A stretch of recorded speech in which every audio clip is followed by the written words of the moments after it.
ಕರ್ನಾಟಕದ ಜೈಲುಗಳು ಭಯೋತ್ಪಾದಕರಿಗೆ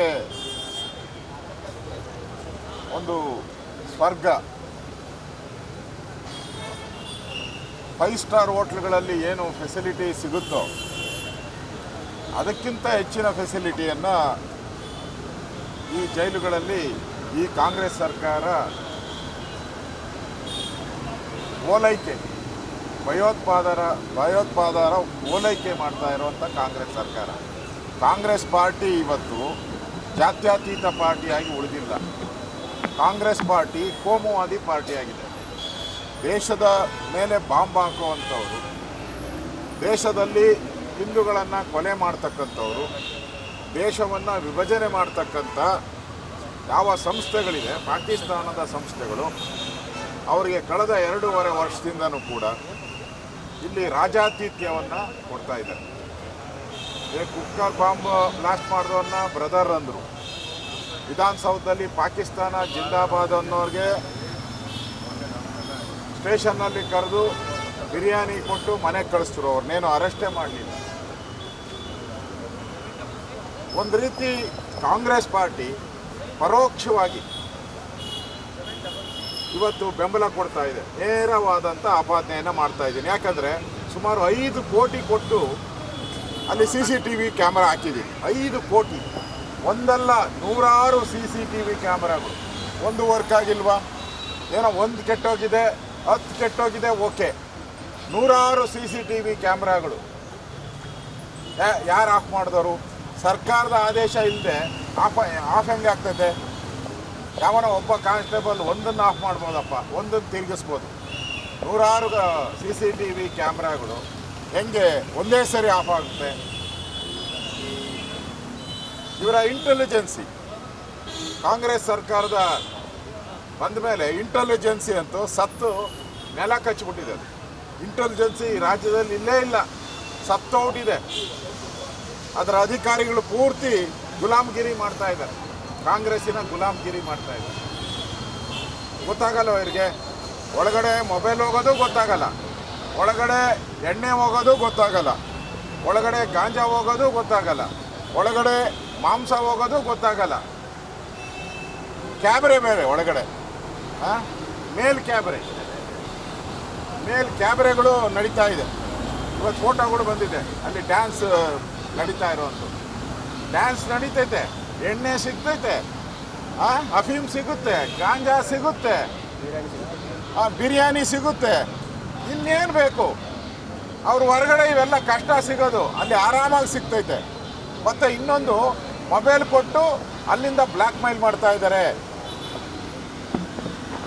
ಬೇರೆ ಬೇರೆ ಬಿಸ್ನೆಸ್ ಮ್ಯಾನ್ಗಳನ್ನು, ದೇಶದಲ್ಲಿರೋ ಬಿಸ್ನೆಸ್ ಮ್ಯಾನ್ಗಳನ್ನು ಅಲ್ಲಿಂದ ಬ್ಲ್ಯಾಕ್ ಮೇಲ್ ಮಾಡಿ ದುಡ್ಡು ತರಿಸ್ಕೊಳಕ್ಕೂ ಕೂಡ ಈ ಸರ್ಕಾರ ಸಹಾಯ ಮಾಡ್ತಾ ಇದೆ. ಇಲ್ಲಿನ ಪೊಲೀಸ್ ಇಲಾಖೆ ಸಹಾಯ ಮಾಡ್ತಾ ಇದೆ. ಇಲ್ಲ ಅಂದರೆ ಹೆಂಗೆ ಅವ್ರಿಗೆ ಅಷ್ಟೊಂದು ದುಡ್ಡು ಬರ್ತೈತೆ? ಯಾಕೆಂದರೆ ಜೈಲುಗಳಲ್ಲಿ ನಿಮಗೆ ಈ ರೇಟಿಗೆ ಸಿಗಲ್ಲ. 100 ರೂಪಾಯಿ ಇರೋದು 10,000 ರೂಪಾಯಿ ಕೊಡಬೇಕಲ್ಲಿ, ಲಕ್ಷಾಂತರ ರೂಪಾಯಿ ಕೊಡಬೇಕು. ಇದಕ್ಕೆ ಕೋಟ್ಯಾಂತರ ರೂಪಾಯಿ ಹಣ ಬೇಕು. ಆ ಕೋಟ್ಯಾಂತರ ರೂಪಾಯಿ ಹಣ ಎಲ್ಲಿಂದ ಬರುತ್ತೆ? ಯಾರು ಕಳಿಸ್ಕೊಡ್ತಾರೆ? ಈ ಭಯೋತ್ಪಾದಕರಿಗೆ ಇಷ್ಟೊಂದು ದುಡ್ಡು, ಈ ರೌಡಿಗಳಿಗೆ ಇಷ್ಟೊಂದು ದುಡ್ಡು ಯಾರು ಕೊಡ್ತಾರೆ? ಅಂದರೆ ಕಾಂಗ್ರೆಸ್ ಅವರು ಒಂದು ರೀತಿ ಮುಸ್ಲಿಂ ಓಲೈಕೆ ಮಾಡೋ ಮುಖಾಂತರ ಫ್ರೀಯಾಗಿ ಬಿಟ್ಬಿಟ್ಟವ್ರೆ. ಇದು ಫ್ರೀ, ಇನ್ಮೇಲೆ ಜೈಲು ಫ್ರೀ. ಇಷ್ಟು ದಿನದಿಂದ ಏನೇನೋ ಫ್ರೀ ಕೊಡ್ತಿದ್ದಲ್ಲ, 5 ಗ್ಯಾರಂಟಿ, ಫ್ರೀ ಅಂತ. ಈಗ ಜೈಲೊಳಗೆ ಹೋದರೆ ರಾಜ್ಯಾತೀತ ಫ್ರೀ, ರಾಜ್ಯ ಅತಿಥಿ ಫ್ರೀ, ನಿಮಗೆ ಡ್ಯಾನ್ಸ್ ಫ್ರೀ, ಎಣ್ಣೆ ಫ್ರೀ. ಸರ್ಕಾರನೇ ಹೇಳಿಬಿಟ್ಟೈತೆ, ಎಣ್ಣೆ ನಿಮ್ಮದು ಮಾಂಸ ನಮ್ಮದು ಅಂತ ಹೇಳಿದ್ರಕ್ಕೂ, ಇಲ್ಲ ಮಾಂಸ ನಿಮ್ಮದು ಎಣ್ಣೆ ನಮ್ಮದು ಅಂತ. ಆ ರೀತಿ ಸರ್ಕಾರ ನಾಚಿಕೆ ಆಗಬೇಕು. ಈ ಯಾವ ರಾಜ್ಯದಲ್ಲೂ, ಬಿಹಾರದಲ್ಲೂ ಈ ಥರದ ಜೈಲುಗಳನ್ನು ನಾವು ನೋಡೋಕ್ಕಾಗಲ್ಲ. ಅಷ್ಟು ವರ್ಸ್ಟ್. ಇಷ್ಟೊಂದು ಹಣ ಖರ್ಚು ಮಾಡಿ ಕೇಳಿದ್ರೆ ವರದಿ, ಮುಖ್ಯಮಂತ್ರಿ ಹೇಳ್ತಾರೆ, ಗೃಹ ಸಚಿವ ವರದಿ ತರಿಸ್ಕೊತೀನಿ. 2.5 ವರ್ಷದಿಂದ ಏನು ಕತ್ತೆ ಕಾಯ್ತಾ ಇದ್ದೀರಾ? ಅವಾಗ ವರದಿ ಬಂದಿರಲ್ವಾ? ನಿಮ್ಮ ಇಂಟೆಲಿಜೆನ್ಸಿ ಹೇಳಿಲ್ವಾ ನಿಮಗೆ? ನಿಮ್ಮ ಜೈಲು ಅಧಿಕಾರಿಗಳು ಏನು ಮಾಡ್ತಾಯಿದ್ರು? ಮತ್ತು ಮಾಡಿಸೋದು ನೀವು ಅಲ್ಲಿಂದ ಫೋಟೋ ತೆಗೆದು ಆಚೆ ಬರೋದು ನಿಮ್ಮದೇ ಸ್ಕೀಮು. ಒಳ್ಳೆ ಸ್ಕೀಮು. 2 ಗ್ಯಾಂಗ್ ಐತೆ ಅಲ್ಲಿ, ಜೈಲಲ್ಲೇ 2 ಪಾರ್ಟಿ, ಒಂದು ಸಪ್ಲೈ ಮಾಡೋ ಪಾರ್ಟಿ, ಇನ್ನೊಂದು ಫೋಟೋ ಮಾಡೋ ಪಾರ್ಟಿ. ದರ್ಶನ್ ಒಂದು ಸಿಗರೇಟ್ ಸೇದಿದ್ದಕ್ಕೆ ಸುಪ್ರೀಂ ಕೋರ್ಟ್ವರೆಗೂ ಹೊಟ್ಟೋದ್ರಲ್ಲಪ್ಪ ನೀವು. ಕಾಂಗ್ರೆಸ್ ಪಾರ್ಟಿಯವರು ಸುಪ್ರೀಂ ಕೋರ್ಟ್ವರೆಗೂ. ನಾನು ಬೆಂಬಲ ಮಾಡಲ್ಲ ಯಾರಿಗೂ, ತಪ್ಪೇ ಯಾರು ಮಾಡಿದ್ರು. ದರ್ಶನ್ ಸಿಗರೇಟ್ ಸೇದಿದ್ದಕ್ಕೆ ಸುಪ್ರೀಂ ಕೋರ್ಟ್ವರೆಗೂ ಅಪೀಲ್ ಹೋಗಿ ಬೇಲ್ ಕ್ಯಾನ್ಸಲ್ ಮಾಡಿದ್ರಲ್ಲ, ಇವ್ರಿಗೇನು ಮಾಡ್ತೀರಾ ಈಗ? ಇವ್ರಿಗೇನು ಮಾಡ್ತೀರಾ ಹೇಳ್ರಿ? ಹೋಗ್ತೀರಾ ಸುಪ್ರೀಂ ಕೋರ್ಟ್ಗೆ? ಧೈರ್ಯ ಇದ್ರೆ ಹೋಗಿ ಸುಪ್ರೀಂ ಕೋರ್ಟ್ಗೆ. ಇಷ್ಟೊಂದು ಅನಾಹುತ ಆಗಿದೆಯಲ್ಲ.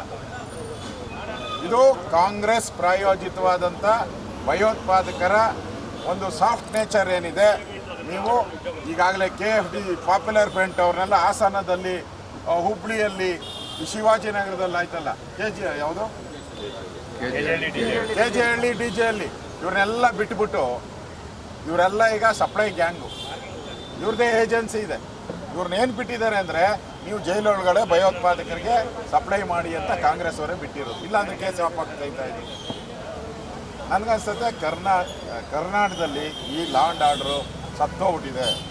ಹೇಳೋರು ಯಾರೂ ಇಲ್ಲ. ಈ ಮುಖ್ಯಮಂತ್ರಿ ಉಪಮುಖ್ಯಮಂತ್ರಿ ಕಚ್ಚಾಡದಲ್ಲಿ ಈ ಗೃಹ ಸಚಿವರು ಕಾಣೆ ಆಗಿದ್ದಾರೆ. ಏನು ಕೇಳಿದ್ರು ನೋಡೋಣ, ವರದಿ ತರಿಸ್ಕೊತೀನಿ, ಮಾತಾಡ್ತೀನಿ, ನನಗೆ ಗೊತ್ತಿಲ್ಲ, ಇಷ್ಟೇ. ಈ ಸರ್ಕಾರ ನೆಗೆದು ಬಿದ್ದೋಗಿದೆ. ಇವತ್ತು ರಾಜ್ಯದಲ್ಲಿ ನೆಗೆದು ಬಿದ್ದೋಗಿರೋ ಸರ್ಕಾರ. ಶವಯಾತ್ರೆ ನಡೀತಾ ಇದೆ. ಆ ಶವಕ್ಕೆ ಹಿಂದೆ ಯಾರು ಮುಂದೆ ಯಾರು ಹೊರಕ್ಕೆ? DK ಶಿವಕುಮಾರ್ ಮುಂದೆ ಹೊರಬೇಕಾ, ಸಿದ್ದರಾಮಯ್ಯ ಮುಂದೆ ಹೊರಬೇಕಾ? ಅಷ್ಟೇ ಇವತ್ತು ಚರ್ಚೆ ನಡೀತಾ ಇರೋದು. ಸತ್ತಿರೋ ಹೆಣ ಇವತ್ತು ಕರ್ನಾಟಕದಲ್ಲಿರೋ ಸರ್ಕಾರ, ಸತ್ತಿರೋ ಹೆಣ ಕಾಂಗ್ರೆಸ್ ಸರ್ಕಾರ. ಇವರಿಬ್ಬರು ಕಿತ್ತಾಡ್ತಾ ಇರೋದು. ಹೆಣಕ್ಕೆ ಮುಂದೆ ಹೊರಬೇಕಾ, ಹೆಗಲು ಕೊಡಬೇಕಾ, ಹಿಂದೆ ಕೊಡಬೇಕಾ? ಅಷ್ಟೇ ಇವರಿಬ್ಬರು ಕಿತ್ತಾಟ. ಅಷ್ಟು ಬಿಟ್ಟರೆ ಏನೂ ಇಲ್ಲ. ಇವತ್ತು ವರ್ಸ್ಟ್, ಇತಿಹಾಸದಲ್ಲಿ ಇಂಥ ವರ್ಸ್ಟ್ ಸರ್ಕಾರವನ್ನು ನೋಡೋಕ್ಕೆ ಸಾಧ್ಯ ಇಲ್ಲ. ಇದೊಂದು ಪಾಪಿಗಳ ಸರ್ಕಾರ. ಈ ಸರ್ಕಾರಕ್ಕೆ ಜನಗಳೇ ಮೋಕ್ಷ ಕೊಡ್ತಾರೆ ಆದಷ್ಟು ಶೀಘ್ರವಾಗಿ.